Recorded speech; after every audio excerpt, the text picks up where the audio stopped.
가까이 가기를 원하네. 오직 주님만, 오직 주님만 나의 맘에 달급함 채우네. 오직 주님만 더 가까이 가기를 원하네. 예, 한 번 더 고백합시다. 오직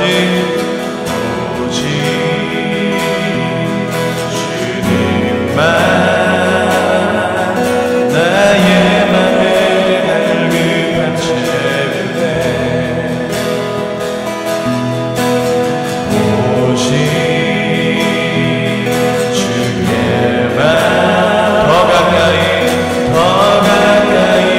가기를 원하네. 주님만 내 갈급함 채우네. 주만 내게 새 생명 주네. 주만 기쁜 내 맘에 주시네. 나의 기도 응답하시네. 오직 주님만, 오직 주님만 나의 맘에 갈급함 채우네. 오직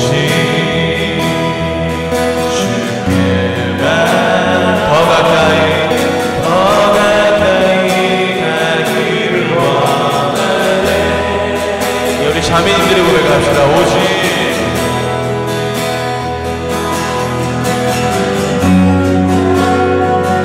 나의 맘에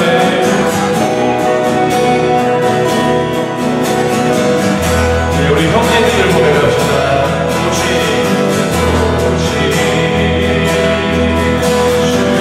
주님만 더 가까이 가기를 원하네. 아멘.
맘의 갈급함 채우네 나의 맘의 갈급함 채우네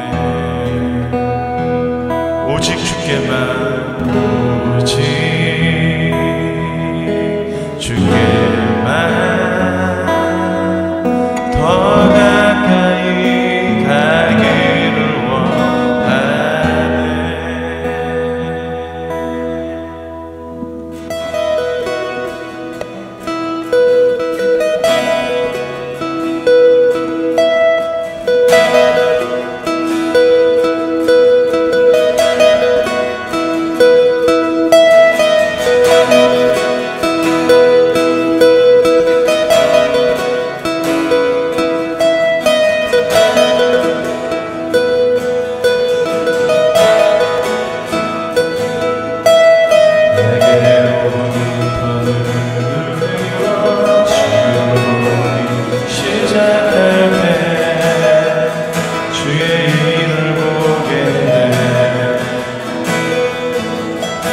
내 작은 마음도 익히다 하늘을 크게 하네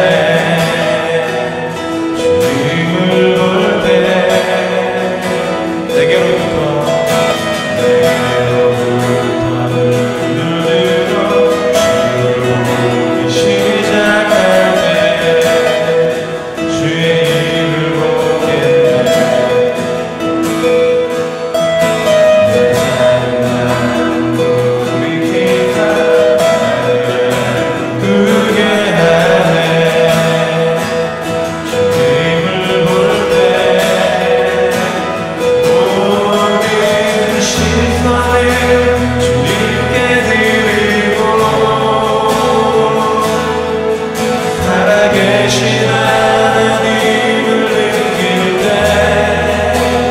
내 삶은 주의 역사가 되고 하나님이 일하기 시작하네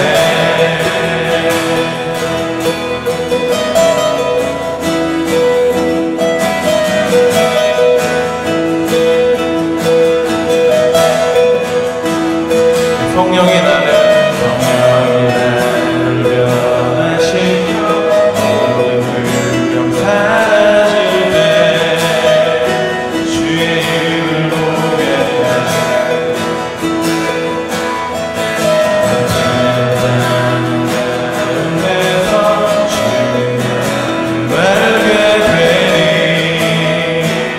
주님을 볼 때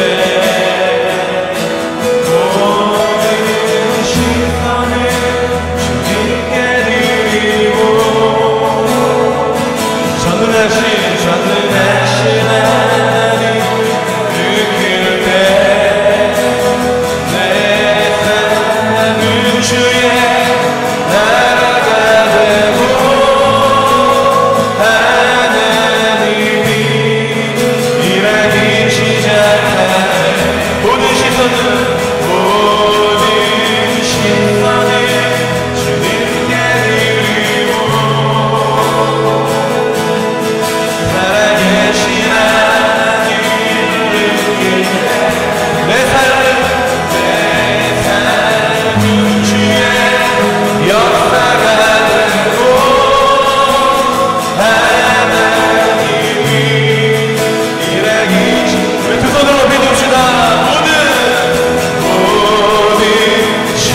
이 자리에 모아 당신의 예배 자리에 함께 하셔서 당신을 찬양할 수 있는 공간에 함께 해주셔서 감사합니다. 이 예배를 감사하게 받으시고 이 자리에 같이 있지 못한 우리 성도들도 정말 각자의 자리에서 하나님께 드릴 예배 드릴 때 그 예배 감사하게 받게 하옵소서. 지금 저희들 이제 계시록을 통해서 하나님의 말씀을 받고 있습니다. 계시록을 통해서 보이는 하나님의 은혜와 하나님의 이야기들, 하나님의 은혜들 깨달을 수 있게 하나님 도와주시고, 계시록에서 보이는 교회들의 모습을 통해 저희들의 교회가 하나님이 더욱더 하나님의 뜻에 합당한 그런 교회의 모습으로 다할 수 있도록 주님 도와주시옵소서.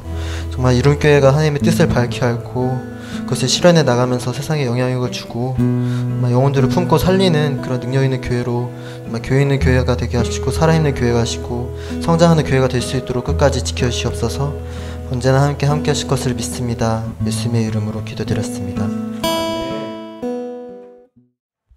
할렐루야. 우리 하나님 말씀 함께 보도록 합니다. 요한계시록 우리 1장 오늘은 9절부터 우리 10절까지의 말씀인데요. 제가 오늘은 개역 한글 성경을 가져왔습니다. 여러분들은 눈으로 한번 이렇게 따라와 주셨으면 좋겠습니다. 요한계시록 1장 9절부터 오늘 20절까지의 말씀입니다. 제가 있습니다. 나 요한은 너희의 형제요 예수의 환난과 나라와 참음에 동참하는 자라. 하나님의 말씀과 예수의 증거를 인하여 밤모라 하는 섬에 있었더니 주의 날에 내가 성령에 감동하여 내 뒤에서 나는 나팔 소리 같은 큰 음성을 들으니 가로되 너 보는 것을 책에 써서 에베소, 서머나, 버가모, 두아디라, 사데, 빌라델비아, 라오디게아 7교회에 보내라 하시기로 몸을 돌이켜 나다로 말한 음성을 알아보려고 하여 돌이킬 때에 7 금촛대를 보았는데 촛대 사이에 인자 같은 이가 발에 끌리는 옷을 입고 가슴에 금띠를 띠고 그 머리와 털의 희기가 흰 양털 같고 눈 같으며 그의 눈은 불꽃 같고 그의 발은 풀무에 단련한 빛난 주석 같고 그의 음성은 많은 물소리와 같으며 그 오른손에 7별이 있고 그 입에서 좌우에 날성검이 나오고 그 얼굴은 해가 힘있게 비치는 것 같더라. 내가 볼 때 그 발 앞에 엎드려져 죽은 자 같이 되매 그가 오른손을 내게 얹고 가라사대 두려워 말라. 나는 처음이요 나중이니 곧 산 자라. 내가 전에 죽었었노라. 볼지어다 이제 세세토록 살아있어 사망과 음부의 열쇠를 가졌노니 그러므로 내 본 것과 이제 있는 일과 장차 될 일을 기록하라. 제가 읽겠습니다. 내 본 것은 내 오른손에 7별의 비밀과 7 금촛대라. 7별은 7교회의 사자요 7 촛대는 7 교회니라. 아멘. 오늘 계시록 1장 9절부터 20절까지의 말씀을 통해서 오늘 불완전한 교회라는 제목으로 우리가 함께 은혜를 나눠 보도록 하겠습니다. 우리가 지난주에 이어서 계속해서 이제 우리가 요한계시록을 나가고 있습니다. 근데 요한계시록 하면 많은 사람들이 이 두려움의 책, 공포의 책으로 많이 인식되어지고 있죠. 그래서 지난주에 말씀을 나눴던 내용들을 좀 요약을 해보자면 첫 번째, 요한계시록은 무서운 책이 아니다라는 겁니다. 심판을 다룬다고 해서 심판이 그 책의 약 한 3분의 2를 차지한다고 해서 그것이 심판을 주고자 하는 하나님의 뜻이 아니라 오히려 기다리시고 돌아오기를 소원하는 하나님의 마음이 담겨진 책이 바로 요한계시록이다라는 것이고요. 더 나아가서 오늘 여러분들이 함께 우리가 주제를 보았지만 불완전한 교회, 즉 교회를 향한 하나님의 위로의 책이요 또한 교회를 향한 그러한 능력의 말씀이다라는 사실입니다. 그리고 지난주에 우리가 또 요한계시록 했을 때 요한계시록 하니까 뭔가 계시적, 즉 예언적 측면의 이야기만 있을 거다라고 생각하시는데 그 성경은 그렇게 말씀하고 있지 않다라는 겁니다. 과거의 사건을 통해서도 현재에 적용할 수 있도록 하시고 현재 일을 통하여서도 미래에 적용해 나갈 수 있도록 만들어 가시는, 즉 하나님의 놀라운 경륜과 섭리들을 통하여 그 안에서 하나님의 뜻과 말씀을 찾아내는 것, 그것이 바로 성경에서 말하는 계시요 예언이다라는 말씀인 거죠. 그래서 앞에님만 점치는 그러한 의미가 아니다라는 겁니다. 그래서 이 예언은 이 계시록은 이러한 특징들을 고루고루 갖추고 있습니다. 마치 지난 일인데 현재 일어나는 일처럼 묘사하기도 하고 현재 있는 일인데 마치 미래에 있는 일처럼 묘사하기도 합니다.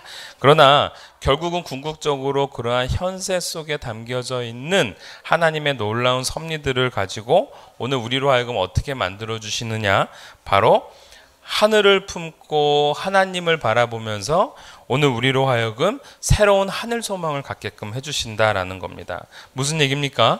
요한계시록을 읽으면서 그 안에 담겨져 있는 현실적인 어려움들만 보는 것이 아니라 실질적으로 요한계시록이라는 그 어려운 책 속에 하나님께서 오늘 우리로 하여금 눈을 들어, 오늘 우리가 찬양도 함께 했죠. 시선이라는 곡을 함께 했는데 우리가 눈을 들어 무엇을 바라보게끔 하시느냐, 이게 중요하다라는 겁니다. 즉 현재의 상황이나 환경들을 보는 것이 아니라 그 이면에 계시는 주님을 바라볼 수 있도록, 하늘을 소망하며 나아갈 수 있도록 요구하는 책이 바로 무엇이다? 요한계시록이다라는 겁니다. 그리고 그러다 보니까 오늘 요한계시록을 공부해 나갈 때 우리가 어떠한 문제점이 있냐면 어렵게 느껴진다라는 겁니다. 근데 제가 지난번에도 말씀을 드렸다시피 이 책은 어려운 책이 아니다라는 거예요. 왜 어렵지 않느냐? 우리가 그때 당시에 비유나 상징적인 내용들을 몰라서 그렇지, 그러한 상징이나 비유에 대한 내용들을 어느 정도 인식을 할 줄 알고 성경적으로, 그 다음에 문화적으로, 또한 시대적으로 접근을 했을 때 올바른 접근법을 갖고 이 요한계시록을 해석해 나가다 보면 전혀 어려운 책이 아니다라는 겁니다. 오히려 그 속에 담겨져 있는 하나님의 놀라운 은혜를 우리가 경험할 수 있는 책이 바로 요한계시록이다라는 거죠. 그래서 여러분, 요한계시록은요, 이 2000년 전에 있었던 이 사건을 지금 현재의 사건과 이렇게 맞추어서 해석을 해서는 안 된다라는 겁니다.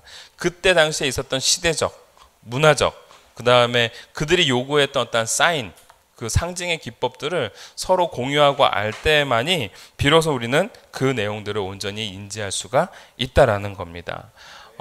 여러분들 마치 뭐 그런 겁니다. 여러분 뿌이하면 뭡니까? 이게 뭘까요? 승리, 빅토리, 이라는 의미죠. 그런데 여러분, 이게 100년 전에 이런 것들이 의미가 있었을까요? 없었다라는 겁니다. 그러니까 지금에 통하는 어떠한 상징, 그리고 과거에 통했던 상징의 어떠한 묘사적인 내용들이 있다고 한다면 그 내용들을 서로 알아야지만이 그것을 이해할 수 있고 그것을 깨달을 수가 있다라는 것이죠.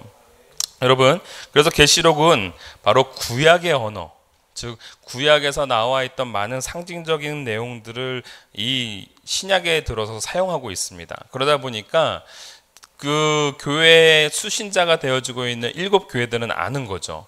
구약을 알고 있는 사람들은 이 계시록이 전에 나올 때 어떠한 메시지인지를 알고 있는데, 문제는 로마 사람들은 모른다라는 겁니다.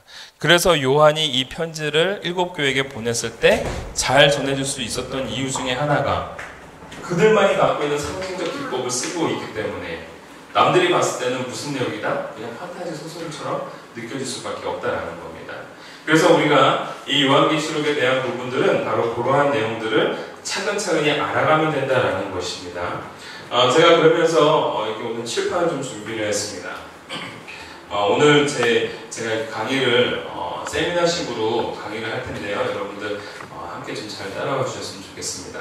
그래서 여러분들 요한계시록 하면은요, 오늘 요한계시록에서 우리가 꼭 알아야 되는 몇 가지 사실들이 있습니다. 그 중에 하나가 무엇이냐면은 상징에 대한 의미를 안다라는 것이 중요하고요. 두 번째로는 구조를 알아야 됩니다.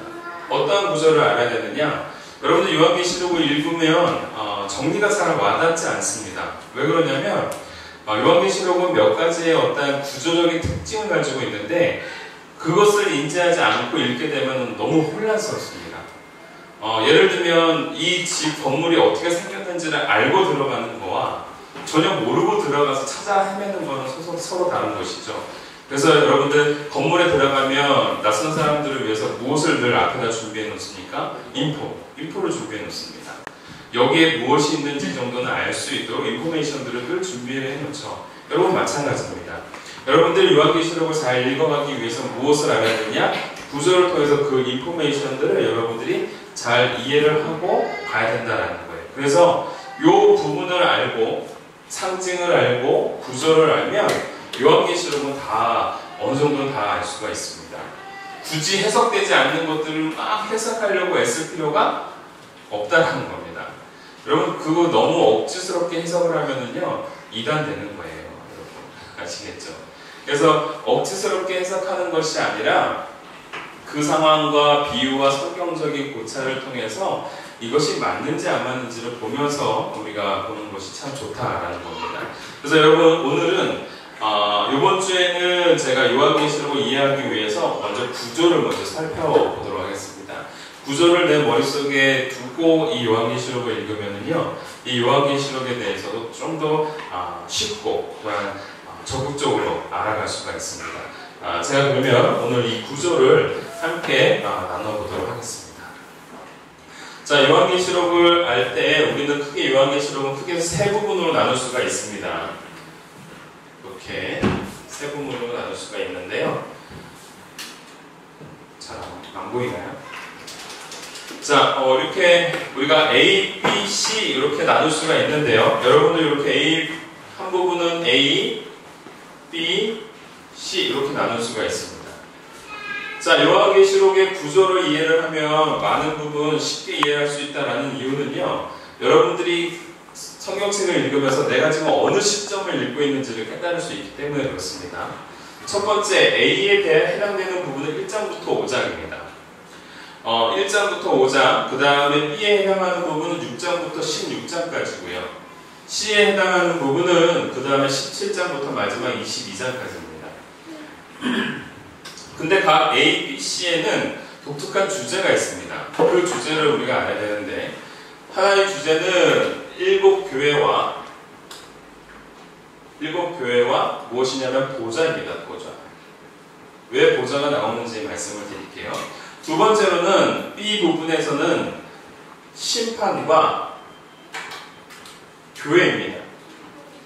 근데 이 심판은 어떤 심판이냐면은 7가지씩 3번이 등장하고 있는 심판들입니다. 그래서 심판이 이렇게 한 번, 이렇게 한 번, 이렇게 한 번이 등장을 합니다. 자, 그리고 6장부터 16장 안에는 교회에 관련된 말씀이 있습니다. 하나님께서 교회를 향해서 주시는 메시지가 있습니다. 그것이 이렇게 삽입이 되어 있죠. 그래서 교회를 향한 메시지가 있고 심판에 대한 내용을 말씀하고 있는 내용들이 서로 이렇게 다르게끔 이렇게 구조가 정해져 있다라는 겁니다. 그 다음에 C 부분 17장부터 22장까지는 두 부류가 등장을 합니다. 두 여인이 등장을 하는데 왜 두 여인이라고 하냐면 한 여인은 세상의 여인이고 한 여인은 그리스도의 여인입니다. 한 여인은 세상의 여인이고 한 여인은 그리스도의 여인입니다. 그래서 그 부분은 이따가 좀 살펴보도록 하겠습니다. 자, A 부분은 1장에서는 무엇을 다루고 있습니까? 오늘 우리가 읽었지만 이 글이 서신이라는 것에 대해서, 즉 인사말에 대해서 등장을 하고 있고 그 다음에 무엇에 대해서 얘기를 하고 있냐면 7 금초대 사이로 왔다 갔다 하시는 그 인자 누굴까요? 네, 예수 그리스도에 대해서 말해주고 있습니다. 이 글을 써주고 이 글을 우리에게 보여주고 이 글을 우리에게 전해주시고 계시는 분이 누구다? 예수님이시다라는 거예요. 여러분 요한계시록이 그래서 특별한 책인 겁니다. 예수님이 직접 우리를 향하여 교회를 향하여 주시고자 하는 메시지를 보내주고 있다라는 거죠. 그 다음에 2장부터 3장까지는 무엇에 대해서 나오냐면요 7 교회에 대해서 나옵니다. 그런데 여러분 7 교회가 아까 전에 우리가 1장에서 읽었지만 에서보두 사빌라, 에베소 교회, 서모나 교회, 버가모 교회, 두아디라 교회, 사대 교회, 그 다음에 빌라델피아 교회, 라오디게아 교회 이렇게 7 교회가 있는데 그 7 교회에 대해서 각 교회에 대한 소개와 그 교회에 잘하고 못한 점들을 이렇게 칭찬하시기도 하고 책망하시는 부분들이 등장합니다. 이걸 통해서 우리가 무엇을 알 수 있냐면 예수님의 피값으로 세운 교회가 아직 완전하지가 않구나. 여러 가지 부족한 모습, 불완전한 모습들이 있구나라는 것을 우리가 2장, 3장을 통해서 알 수가 있습니다. 그리고 난 다음에 4장에서는 무엇이 등장하냐면, 여기 혹시 이것 때문에 안 보이시나요? 괜찮아요? 4장에서는 하나님의 보좌가 등장을 합니다. 4장에서는 하나님의 보좌가 등장을 하고 5장에서는 어린 양의 보좌. 누굴까요? 어린 양이면. 그렇죠. 하나님의 보좌와 어린 양의 보좌가 등장을 하는데 이 어린 양의 보좌는 누구를 얘기하고 있느냐? 예수 그리스도를 말하고 있다라는 겁니다. 카메라에 잘 안 잡히죠? 아, 그렇구나. 다음엔 좀 올려야겠네요. 그렇죠? 하나님의 보좌가 나오고 4장에서는 5장에서는 예수님의 보좌가 등장을 합니다. 이렇게 어린 양의 보좌가 등장을 하는데 이 요한계시록에 있어서 이 4장과 5장이 가장 큰 핵심입니다. 왜 이것이 핵심이냐면은 요한계시록 내에서 여기서부터 이제 심판이 등장하고 교회를 향한 메시지가 등장을 하고 이 C 부분에 가서는 이제는 세상의 그 앞일, 앞으로 어떻게 진행될 것인지에 대해서 말씀해주고 있는데 이 부분에 이 보좌가 등장하고 있고 어린 양의 보좌가 등장하고 있는 것은 요한으로 하여금 그리고 교회로 하여금 어디에 집중할 수 있도록 만들어 주시느냐, 바로 하늘, 즉 하나님의 보좌와 그곳에서 드려지고 있는 예배에 집중하도록 말해주고 있다라는 겁니다. 여러분 이거 굉장히 중요합니다. 요한계시록에서 핵심이라고 말하고 있는 4장 5장이 천상의 예배의 모습을 보여주고 있다는 것은 오늘 우리로 하여금 어떠한 삶을 살아가게끔 만들어주시느냐, 이 땅의 환난과 어려움 속에서 우리가 어디를 바라봐야 된다? 내 상황과 환경이 아니라 하늘을 봐야 된다라는 겁니다. 하늘을 봐야 하는데 그 하늘을 바라봄 속에서 우리가 무엇을 봐야 되느냐? 그 천상의 예배, 그 감격스러운 예배, 하나님의 임재하심이 있고 찬양이 울려 퍼지는 그 예배를 통하여 이 땅을 살아가고 있는 너희들이 힘을 얻고 공급을 받아라 말씀해주고 있는 겁니다. 할렐루야. 여러분 예배가 그래서 힘이 있는 겁니다. 예배라는 것은 이 땅을 살아가게 하기 위한 하나님의 놀라운 은혜의 방편의 도구이고요, 그러한 루트, 통로입니다. 여러분 그래서 예배가 우리에게 참 중요한 것이고, 그래서 이 요한계시록에서는 이 예배를 강조하지 않을 수가 없는 거죠. 이 예배를 통해서 그 땅을 살아갈 수 있는 사람들에게 힘을 공급해주고 있기 때문에 그렇다라는 겁니다. 자, 여러분들이 궁금해하는 부분은 바로 이 부분입니다. 도대체 이 부분이 어떻게 되어 있길래 우리로 하여금 요한계시록을 보면서 참 힘들게 만드는가. 자, 첫 번째 심판은 바로 7인에 대한 부분입니다. 인이라는 것은 여러분들 아시죠? 그 촛농을 똑똑똑 떨어뜨리면 그 촛농에다가 이렇게 인장을 쫙 찍어서 여러분들 그 편지를 옛날에 중세 때나 아니면 뭐 조선시대 때든 편지를 그렇게 보내죠. 그래서 어느 누구도 열어보지 못하도록, 그거를 열어볼 수 있는 사람은 그 편지를 받고 있는 수신자거나 그것에 합당한 능력이 있는 사람이 그 편지를 열어볼 수 있는 겁니다.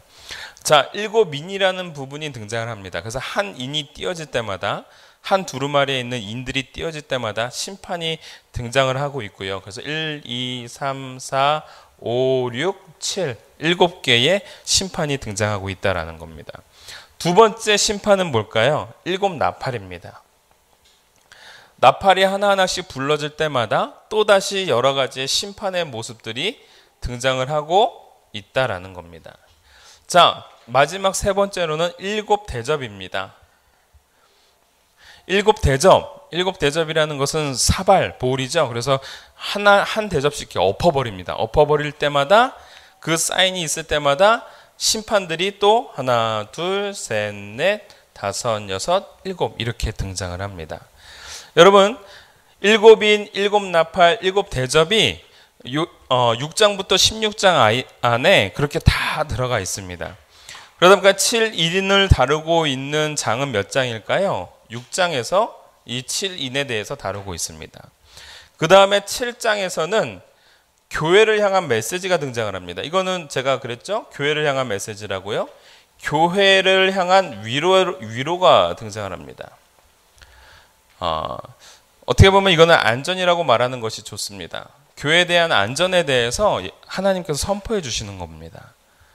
하나님께서 이 교회는 내가 지키고 있다라는 그 메시지를 이 7개의 심판이 벌어지고 있는 상황 가운데에서 교회를 향한 메시지가 등장을 하는 거죠. 그리고 7 나팔이 등장을 합니다. 7 나팔은 8장부터 9장에 걸쳐서 이 7 나팔에 대한 내용들이 등장을 합니다. 그래서 7 나팔이 등장을 할 때 또 여러 가지의 또 그 큰 어떤 심판의 모습들이 작용하게 되어지고요.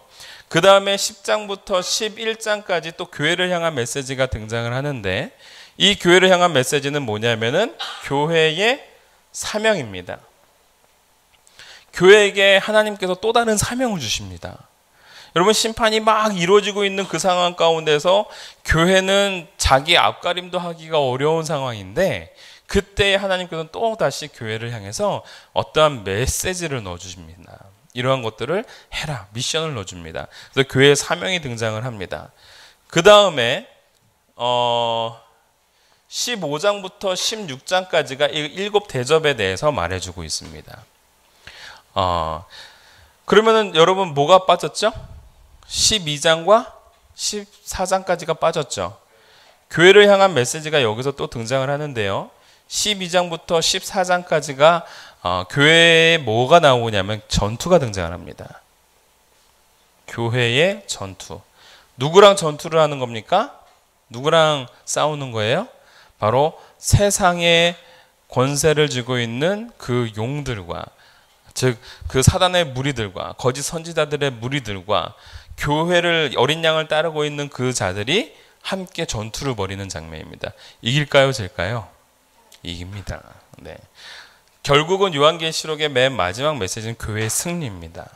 아멘이죠? 여러분, 그래서 교회가 이 메시지가 우리에게 왜 유료가 되고 힘이 되느냐? 너희들은 결국 승리한다라는 걸 얘기해주고 있는 거예요. 이 상황 속에서는 계속 우여곡절이 펼쳐지고 있습니다. 교회가 환난을 당하고 죽고 넘어지고 쓰러지는 모습들이 등장을 합니다. 그러나 결국에는 종국에는 누가? 너희들이 승리한다. 누구로 인해서?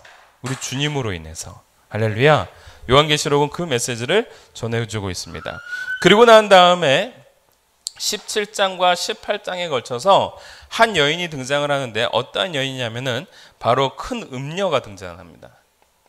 이 큰 음녀라고 등장하고 있는 이 묘사적인 대상은 누구냐면 바로 세상입니다. 그래서 바벨론을 얘기합니다. 바벨론의 바벨론의 여자들을 말하고 있고, 그러면 19장에서는 어떠한 여인이 등장을 하느냐?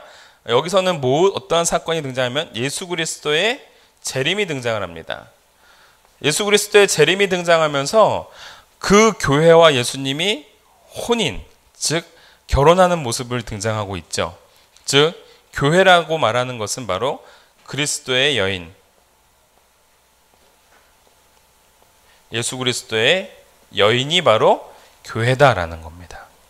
그 교회와 예수 그리스도가 합하여져서 천년 왕국을 향해 나아가는 그러한 승리의 입성이 나아가는 그러한 장면이 등장하고 있습니다. 그러면 나머지 20장에서는 무엇이 등장을 할까요? 20장에서는 드디어 우리가 고대하고 고대하던 사단의 멸망이 등장을 합니다. 즉 용의 멸망입니다.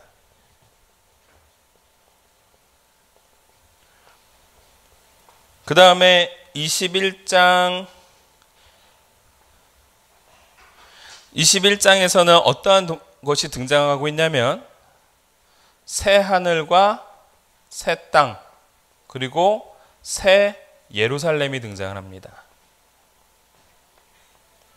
여기서 흔히 말하고 있는 그 보석들이 막 등장을 하죠. 그래서 많은 사람들이 천국을 묘사할 때 뭐 그 황금의 뭐 그 길이 있고 막 이렇게 묘사를 하잖아요. 그렇게 묘사하는 것은 천국이 실질적으로 황금이나 보석으로 가득 찼다라는 것을 말해주는 것이 아니다라는 겁니다.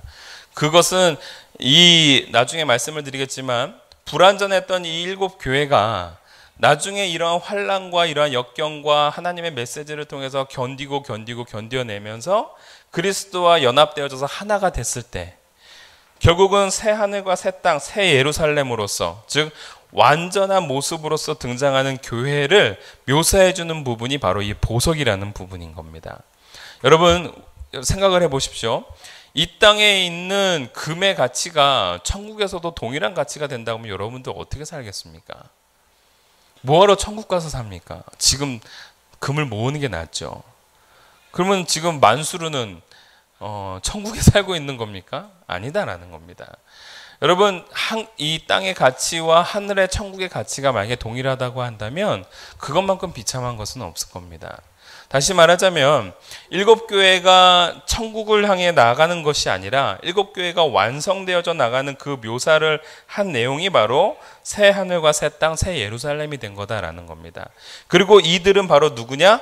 예수님과 합하여 살아가고 있는 그 대상들. 즉 다시 말하자면 완전해진 교제의 대상, 완전한 하나님의 자녀들이 바로 이 모습이다라는 겁니다.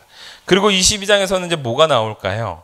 드디어 여기서 영원을 향한 생명수와 생명나무가 등장을 합니다. 그리고 맨 마지막에 우리 이따가 함께 부르겠지만 마라나타, 주 예수여 어서 오시옵소서라는 메시지가 등장을 하고 그들에게 주의 은혜와 평강이 임하기를 원한다라는 어떤 축복의 메시지를 가지고 요한계시록이 마감이 되어집니다. 여러분, 이 구조를 통해서 우리가 무엇을 알 수 있습니까? 요한계시록이 이러한 상황을 통하여서 흐르고 있구나라는 걸 여러분들이 알 수가 있습니다. 왜 구조를 말씀을 드리냐고요? 구조를 알아야 요한계시록을 공부하거나 읽을 때 여러분들이 분명하게 알 수가 있는 겁니다. 내가 지금 어디를 읽고 있구나. 내가 지금 어디에 지금 해당되어지는구나 라는 것을 알 수가 있습니다. 여러분들 근데 여기서 참 재밌는 게 있습니다. 뭐냐면 6장에 등장하고는 7인이 등장을 하죠. 첫 번째, 두 번째, 세 번째, 네 번째, 다섯 번째, 여섯 번째, 일곱 번째 심판이 등장을 합니다. 근데 참 재밌는 패턴이 하나가 있는데 이 마지막 심판은요.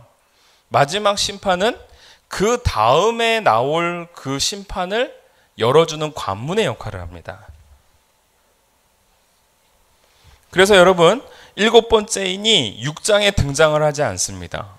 7번째인은 어디 등장을 할까요? 8장에 등장을 합니다. 우리 8장 1절을 함께 좀 보도록 합시다.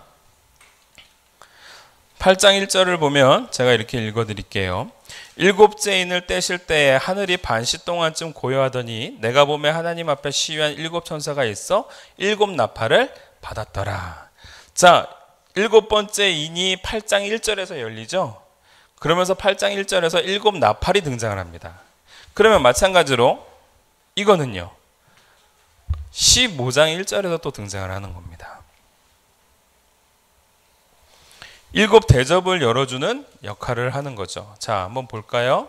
15장을 봅시다. 또 하늘에 크고 이상한 다른 이적을 보매 7천사가 7 재앙을 가졌으니 곧 마지막 재앙이라 하나님의 진노가 이것으로 마치리로다 라고 되어 있죠. 또 그 일곱 번째의 대접을 열어주는 7나팔이 바로 여기 15장 1절에서 등장을 하고 있는 겁니다. 물론 여기 좀 더 깊게 들어가면 이 부분뿐만이 아니라 11장 5절에서도 7나팔이 등장을 합니다. 왜냐하면 7나팔이라는 것이 그 또라는 단어가 15장 1절에서 등장하잖아요. 그러면 이미 한번 나왔었다라는 거예요. 11장 15절에서 등장을 합니다. 그런데 11장 15절과 15장 1절이 합쳐져서 결국은 또 다른 관문, 즉 7 대접을 이제 여는 그러한 관문의 역할을 하게 되어지는 거죠. 여러분 이렇게 되어 있기 때문에 이 구조를 알아야 지금 요한계시록은 이러한 구조를 갖고 있고 이러한 패턴을 갖고 흐르고 있구나. 그래서 여러분들이 읽을 때 기껏 7인을 쭉 읽었는데 7인이 사라졌다가 갑자기 8장에서 등장을 해. 그리고 또 7나팔을 하고 있다가 7나팔은 또 사라졌다가 또 갑자기 뜬금없이 15장에서 등장을 해. 그러면 막 혼란이 오는 겁니다. 근데 여러분들이 이 구조를 미리 알면 지금 우리가 읽고 있는 장면이 바로 여기고 이러한 내용들이 흐르고 있구나라는 사실을 여러분들은 알 수가 있습니다. 그래서 바로 이 불완전했던 이 교회가 나중에는 종국에는 완전해지는 이 모습을 갖고 있는 내용, 즉 승리의 입성을 하고 있는 교회를 향해 주시는 메시지가 바로 요한계시록이다라는 겁니다. 그리고 그 고난과 그 환난에 누가 동참하고 계시다? 주님이 함께하고 계시다. 여러분 참 재밌는 것 하나 더 말씀을 드리자면 여러분 이 부분이 있습니다. 창세기 1장, 2장, 3장을요. 이 요한계시록 맨 마지막이 그걸 거꾸로 역순으로 만들어 갑니다. 무슨 얘기냐면 창세기 1장에서 무엇이 등장을 합니까? 태초에 하나님이 만드셨던 그 완전한 세상이 등장을 합니다. 그 완전한 세상이, 영원한 세상이 바로 22장 생명수와 생명나무가 있는 그 모습을 묘사해 주고 있고요. 2장에서 등장을 하는, 창세기 2장에서는 무슨 내용이 등장을 합니까? 하나님이 만드셨던 인간, 하나님과 교제하기를 꿈꾸셨던 그 대상, 교제의 대상이 바로 사람인데 그 사람에 대한 내용이 바로 2장에서 등장을 하죠. 요한계시록 21장에서 바로 새 하늘과 새 땅, 새 예루살렘, 즉 완전해진 하나님의 교제의 대상으로서 다시 완벽하게 성취되어져 나가는 것을 보여주고 있는 겁니다. 창세기 3장에서는 뭐가 등장합니까? 인류의 타락이 등장을 하죠. 인류의 타락, 죄가 들어오게 되어지는 아담과 하와가 범죄하게 되어진 사건이 등장을 합니다. 근데 이 창세기 3장에 대한 내용의 원흉이 누굽니까? 아담과 하와로 하여금 타락하게 만든 대상이 누구예요? 뱀 아닙니까? 뱀. 그 뱀의 대상인 용, 사단을 결국은 요한계시록 20장에서 멸망을 시킵니다. 즉 창세기를 역순해 나가는 과정이 바로 요한계시록 마지막이다라는 거예요. 종국에는 영원한 생명, 영원한 그 안식을 향해 나아가는 그 마지막의 모습을 보여주고 있습니다. 여러분, 이것이 바로 요한계시록이 갖고 있는 구조고 특징입니다. 여러분, 이 구조를 알고 있는데 이 구조를 우리가 통해서 무엇을 알 수 있느냐? 우리는 많은 사람들이 이 심판에 대해서만 이제 논하게 되어지죠. 그러나 이 심판 속에는 교회를 향한 하나님의 메시지들이 담겨져 있고, 그리고 그 환난과 어려움들을 거치고 있고 불완전한 교회였을지는 모르나 그 교회가 하나님 앞에 예배를 드림으로 말미암아 점점 강성해지고 튼튼해지고 자람으로 결국에는 이 용의 무리들을 멸망을 시키고 종국에는 생명의 길로 나아가는, 승리의 길로 나아가는 모습들을 우리에게 말씀해주고 있는 것이 요한계시록이다라는 겁니다. 여러분, 그래서 다시 한번 말씀을 드리지만 요한계시록은 두렵거나 어려운 책이 아니다라는 겁니다. 성경 66권에 등장하고 있는 하나님의 사랑이 주제라고 한다면 그 하나님의 사랑은 여전히 요한계시록에도 동일한 주제로 등장하고 있다라는 겁니다. 할렐루야. 네. 여러분, 바로 그 요한계시록을 통해서 오늘 우리에게 주시고자 하는 첫 번째 메시지를 함께 보도록 하겠습니다. 첫 번째 메시지 무엇입니까? 교회를 향해 승리의 날을 이루시는 주님이시다라는 겁니다. 여러분, 오늘 1장 오늘 10절에 있는 말씀을 함께 좀 읽어보도록 합시다. 1장 10절에 있는 말씀입니다. 시작. 읽어주세요. 시작.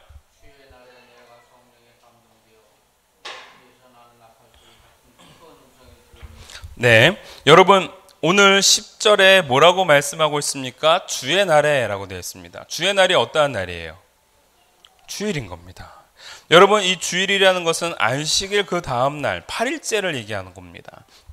근데 여러분, 이 8일째, 이 8이라는 숫자가 우리에게 있어서 굉장히 큰 의미를 가져다 주고 있는데, 여러분 오늘 교회는요, 이 땅을 살아가고자 할 때에 어떠한 날을 통해서 우리가 승리를 하느냐? 바로 주의 날을 통해서 승리한다라는 겁니다. 여러분, 요 얘기는 좀 더 깊숙하게 들어가겠습니다. 주일이라는 날은 의미가 있습니다. 왜 의미가 있습니까? 주님이 우리를 위하여 죽으셨고 부활하신, 즉 죽음을 이기신 승리의 날이 주일입니다. 안식일 첫째 날, 바로 이 주일입니다. 이 주일날 주님께서 승리의 승전가를 그 제자들에게, 그리고 그를 따르고 있는 무리들에게 나타나셔서 내가 죽음을 이기고 승리했다라는 선포가 되어진 날이 주일입니다. 여러분, 그 주의 날, 오늘 요한계시록 1장 10절에 보니까 요한을 언제 찾아오셨어요? 주의 날 찾아오셨습니다. 수많은 날이 있음에도 불구하고 왜 주의 날 찾아오셨는가? 여러분, 이 땅에 살아가고 있는 교회들에게 승리를 전수해 주기 위하여, 승리를 선포해 주시기 위하여 주님이 오셨다라는 겁니다. 할렐루야. 여러분, 주의 날 예수님이 그냥 찾아오신 것이 아닙니다. 주님은 그 날을 통하여서 다시 한번 각인시키는 겁니다. 내가 승리를 이룩한 주체다. 오늘의 바로 그 승리의 날이다. 할렐루야. 여러분, 주일날 여러분들이 이 날에 어떠한 삶을 살아야 되겠습니까? 우리가 비록 무기력하고 고통 중에 살아가고 있는 사람들이지만 이 주의 날 주님의 승리로 말미암아 그 승리에 동참해 나갈 수 있는 바로 우리 성도, 교인, 교회가 바로 주님과 함께 시작하는 날이 주일일 줄 믿습니다. 그래서 여러분, 이 주일날은 큰 은혜를 받고 가야 되는 날입니다. 일주일을 살아갈 때에 우리가 월화수목금토 그래서 한번 쉬자 이 날이 아닙니다. 크리스찬들에게 있어서는 이 날은 월화수목금토가 되어야 되는 겁니다. 무슨 얘기입니까? 은혜를 받고 말씀을 통하여 공급을 받고 힘을 얻고 그리고 난 다음에 열심히 월요일날 나가서 일하는 겁니다. 나에게 맡겨진 사명들을 감당해 나가는 겁니다. 기쁨으로, 감사로, 찬양으로 월화수목금토 열심히 살아가고 난 다음에 지치고 힘든 그러한 영혼이고 무기력한 상황이지만 다시금 또 주의 날을 찾아와서 주의 날에 공급되어지는 그 예배와 말씀을 통하여 공급을 받고 힘을 얻고 은혜를 얻고 또 나아가서 월화수목금토를 열심히 살아가는 인생, 그것이 바로 우리네 인생이 된다라는 말씀입니다. 할렐루야. 여러분, 그 주의 날 바로 오늘 여러분들이 그러한 힘을 얻고 나아갈 수 있는 하나님의 병사요 군사가 되어지기를 간절히 소원합니다. 그래서 오늘 이 예배를 통하여 주님이 나와 함께 하시는구나, 주님이 오늘 나에게 승리를 선포해 주시기 위하여 주의 날에 찾아오셨구나, 오늘 그 주의 날 찾아오신 주님으로 말미암아 다시금 힘을 얻고 돌아갈 수 있는 저와 여러분이 되어지기를 주님의 이름으로 축원합니다. 여러분, 오늘 이 말씀을 보니까 하나님께서 바로 우리에게 그러한 메시지를 주는 겁니다. 얘들아, 너희들의 삶이 힘들고 어렵느냐? 많은 고통 가운데 있느냐? 내면적 갈등이 있느냐? 아픔이 있느냐? 주님께 내려놔라. 승리를 쟁취해낸 내가, 죽음을 이겨낸 내가 너와 함께하고 있다라는 메시지. 여러분, 그 메시지를 통하여서 힘을 얻고 돌아가는 저와 여러분, 그리고 그 은혜로 말미암아 하루하루를 살아가는 저와 여러분이 되어지기 원합니다. 여러분, 은혜를 받으면 여러분 그 은혜의 효과는 얼마를 갑니까? 수련회 때 우리 친구들에게 물어봅니다. 수련회 끝나고 바로 집에 가서 엄마를 보는 순간 그 은혜는 사라진다고 얘기합니다. 근데 여러분 보세요. 은혜라는 것은 영원히 지속되지 않습니다. 그러나 중요한 것이 있습니다. 그 은혜를 받고 하루, 이틀, 사흘, 나흘, 닷새, 엿새를 살아내는 겁니다. 여러분, 또 공급을 받고 또 살아내는 겁니다. 또 공급을 받고 살아내는 겁니다.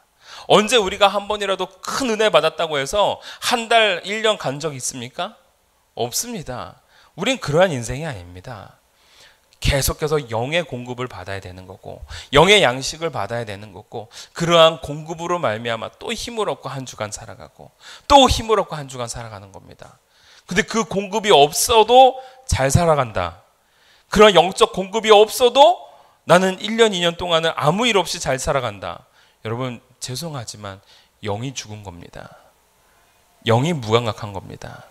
더 이상 인지하지를 못하는 겁니다. 여러분, 영적으로 민감한 사람들은 하루 공급받지 못하면 힘들어합니다.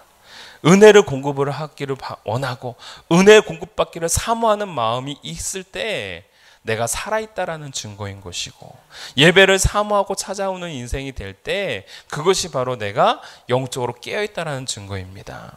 사랑하는 성도 여러분, 오늘 저와 여러분들이 바로 그러한 주의 날에 주의 은혜를 공급받고 살아가는, 그리하여 일주일 동안 다시 한번 승리하며 살아갈 수 있는 저와 여러분이 되어지기를 원합니다. 두 번째, 오늘 우리를 향해 주시는 말씀이 무엇입니까? 교회를 향해 함께 하시는 주님이시다라는 것을 오늘 요한계시록은 우리에게 말씀해주고 있습니다. 10절의 말씀을 읽습니다. 주의 날에 내가 성령에 감동하여 내 뒤에서 나는 나팔 소리 같은 큰 음성을 들으니 12절입니다. 몸을 돌이켜 나더러 말하는 음성을 알아보려고 할 때에 7 금촛대를 보았는데 촛대 사이에 인자 같은 이가 발에 끌리는 옷을 입고 가슴에 금띠를 띠고 그 머리와 털의 희기가 흰 양털 같고 눈 같으며 그의 눈은 불꽃 같고 그의 발은 풀무에 단련한 빛난 주석 같고 그의 음성은 많은 물소리 같으며.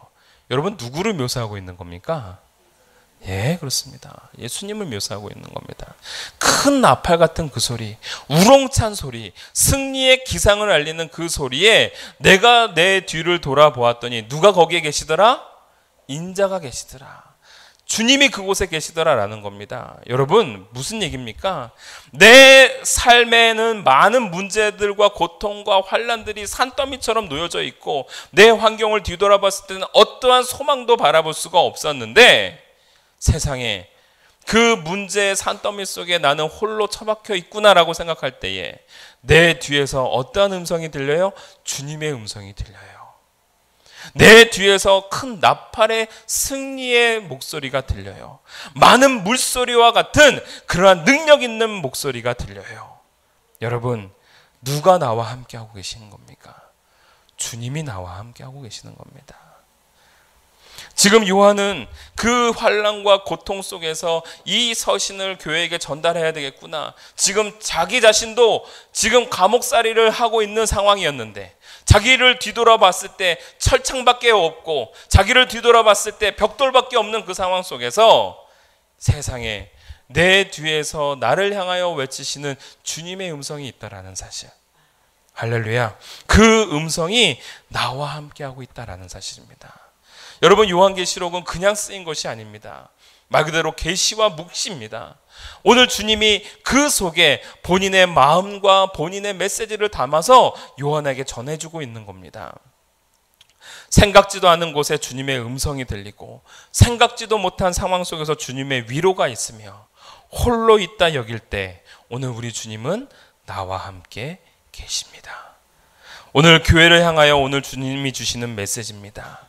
인자와 같으니 가슴에 금띠를 띠고 머리가 흰 양털 같고 눈은 불꽃 같고 그 발은 주석 같고 음성은 많은 물소리와 같은 그분, 그리고 죽었으나 살아났던 그분, 죽음에서 승리를 맛보셨던 그분, 죽음에서 생명을 이끄셨던 그분, 그분이 알파였고 오메가였던 그분, 오늘 내 인생의 처음이요 나중이 되시는 그분, 오늘 그분이 우리와 함께하고 있다는 사실을 오늘 요한계시록 1장에서 예수님은 그 교회들에게 말씀해주고 있는 겁니다. 오늘 저와 여러분들에게도 동일한 메시지를 주고 계십니다. 오늘 주님은 우리에게 편지하고 계십니다. 내가 너와 함께 있느니라. 오늘 저와 여러분들의 삶 속에 외적으로나 내적으로나 많은 환난이 있고 어려움들이 있으나 그 환난과 그 이면 속에 그 뒤에 계시는 주님이 계시는 것을 우리가 바라볼 줄 알고 소망을 갖고 나아갈 줄 아는 저와 여러분, 진정한 승리하는 백성이 되어지기를 주님의 이름으로 축원합니다. 우리 함께 결단의 찬양했으면 좋겠습니다. 여러분, 오늘 결단의 찬양은 교회를 향한 찬양입니다. 우리를 사용하소서라는 곡인데요. 여러분, 그 곡 속에서 정말 우리가 어떠한 마음을 가져야 되느냐? 주님 우리와 함께 하시기를 소원하고 주님 다시 오시는 그 승리의 날을 기대하는 그러한 인생이 되어지기를 원합니다. 여러분, 교회는 늘 새로운 종말론이 있습니다. 그 새로운 종말론이라는 것이 무엇입니까? 주님을 늘 기다리고 애타는 마음, 주님이 함께 하기를 소원하는 마음. 여러분, 주님이 멀리 있다가 아니라 언제 오실지 모르는 그 주님을 향하여서 우리가 그 주님을 바라보면서 오늘을 살아가고 오늘을 인내하며 새로운 하늘의 소망을 두고 살아가는 저희들입니다 라는 그 고백, 오늘 그 고백이 오늘 저와 여러분들의 고백이 되어지기를 원하고 더불어서 그 주님의 임재하심 속에서 다시 한번 힘을 얻고 살아갈 수 있는 능력의 사람이 오늘 우리가 되어지기를 원합니다라고 우리가 함께 고백하며 나가도록 하겠습니다.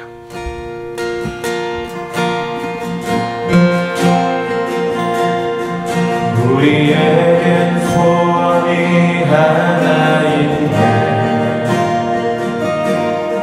주님 다시 오실 그날까지 우리 가슴에 새긴 주의 십자가 사랑, 교회를 사랑해 하네. 주의 교회를 향한 우리와 희생과 포기와 가난과 고난 하며 죽음조차 우리를 막을 수 없네. 교회를 이 땅에 가 교회에게 예배되게 우리를 사용하소서. 진정한 부흥에 우리를 임하도록 우리를 사용하소서. 성령 안에 예배하리라. 자유의 마음으로 사랑으로 사역하리라. 교회는 생명이 교회에게 예배되게 우리를 사용하소서. 진정한 부흥에 우리를 임하도록 우리를 사용하소서.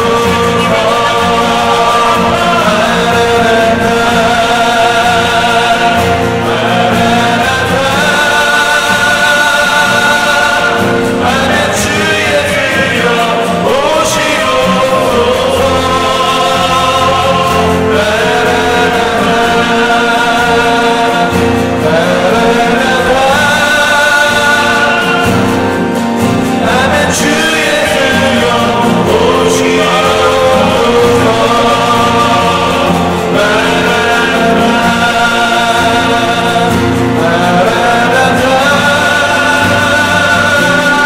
아멘. 주 예수여 아멘. 주 예수여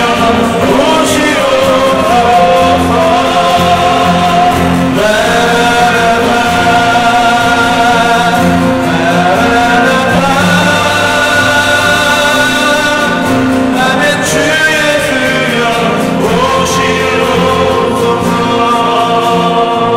우리 함께 기도하며 나가기를 원합니다. 그렇습니다. 주님, 오늘 교회를 향하여 승리의 날을 주시는 주님, 오늘 주의 날 주의 은혜를 공급을 받고 또한 한 주간을 살아가는 우리가 되어지기를 원합니다. 우리가 홀로 있다고 여겨질 때 생각지도 못했던 그러한 상황 속에서 주님의 음성이 나와 함께하고 계시고 주님의 임재가 나와 함께하고 계시고 오늘 말씀을 통해 깨달았사오니 하나님 오늘 한 주 동안도 그러한 승리하는 한 주가 되게 하여 주시옵소서. 능력 있는 한 주가 되게 해달라고 우리가 다 같이 한번 주여 한번 외치고 그러면 나가도록 하겠습니다.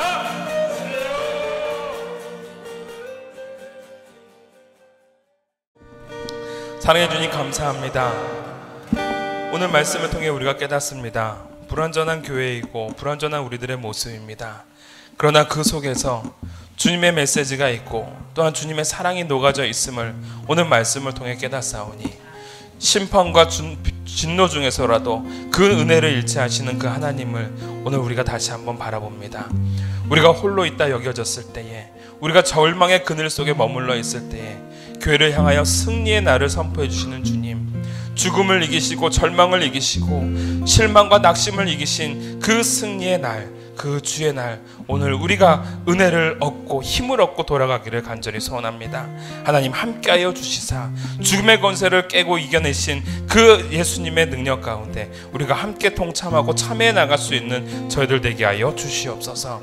그리하여 홀로 있다 여겨졌을 때, 외로움 가운데 머물러 있을 때에, 많은 고통 가운데 우리가 주저앉았을 때에 우리를 향하여 큰 음성을 통해 말씀해 주시는 그분, 나와 함께하고 계시는 그분이 계심을 우리가 깨달으며 나아갈 수 있도록 도와주시사, 오늘 우리들의 시선이 땅에 머물지 않게 하여 주시옵고 문제에 머물지 않게 하여 주시옵고 하늘을 우러러 하늘을 바라보며 나아갈 수 있는 인생, 뒤돌아서서 주님의 음성을 따라 나아갈 수 있는 인생, 주님이 함께하고 계심에 따라 그 힘을 얻고 나아갈 수 있는, 담대하게 걸어갈 수 있는 승리의 발걸음, 바로 우리의 발걸음이 될 수 있도록 은혜 내려 주시옵소서. 이번 주일날 우리가 그러한 승리와 그러한 임재 속에서 다시 한번 하나님 앞에 우뚝 세워져 나가는 저희들이 되어지게 하여 주시옵소서. 감사드리며 예수님의 이름으로 기도하옵나이다. 아멘. 광고하겠습니다. 주님의 은혜로 모두 축복합니다. 두 번째 광고는요, 공동 기도 제목 잊지 마시고 교회 성장을 위해서 항상 기도해 주시기 바랍니다. 그리고 지금 구조에 대해서 또 목사님께서 칠판을 또 이용해서 친절하게 잘 설명해 주셨는데요, 한눈에 좀 들어오시죠? 그죠? 예. 이렇게 명강을 해주신 우리 목사님 정말 자랑스럽습니다. 네, 그래서 그렇지만 저희가 그것을 쫓아가기 위해서는 반드시 저희가 성경을 읽고 오셔야 돼요. 한 번은 힘들고요. 아까 목사님께서 말씀하셨다시피 그 상징이 너무 많습니다. 그래서 잘못하다간 우리가 기존에 알고 있는 생각으로 그 성경을 오해할 수 있기 때문에 한 번이 아니라 여러 번, 최소 3번은 읽고 오셔야 목사님 설교가 이런 거구나라고 알 수 있습니다. 만약에 여러분들이 그 설교를 듣다가 이게 무슨 말인지 전혀 못 알아들으신다면 성경을 읽어오지 않은 거라고 생각하시면 됩니다. 꼭 성경을 읽어오시기 바랍니다. 이번 주 금요일에 저번에도 광고했지만 저희 성도님들 많이 참석해 주시기 바랍니다. 동탄 파티벨이고요. 예, 금요일입니다. 오후 6시니까 시간이 되시는 분에 한해서 꼭 식사하러 오시기 바랍니다. 1인 1스테이크입니다. 자, 특별한 광고 없으시면 다 같이 일어나셔서 주제 찬양하시고 축도하시면 예배를 마치도록 하겠습니다.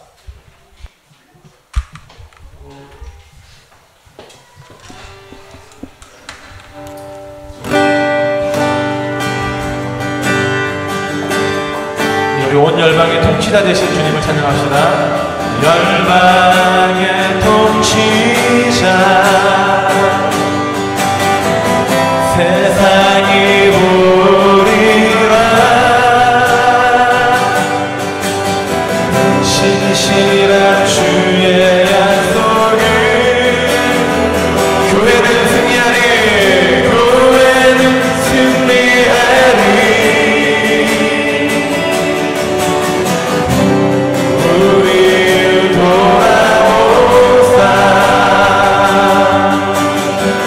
반복해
아버지 하나님 감사합니다. 하나님의 은혜와 사랑 가운데 거할 수 있도록 도와주시고 오늘 예배자로서 주님 앞에 나올 수 있도록 인도해 주신 감사드립니다.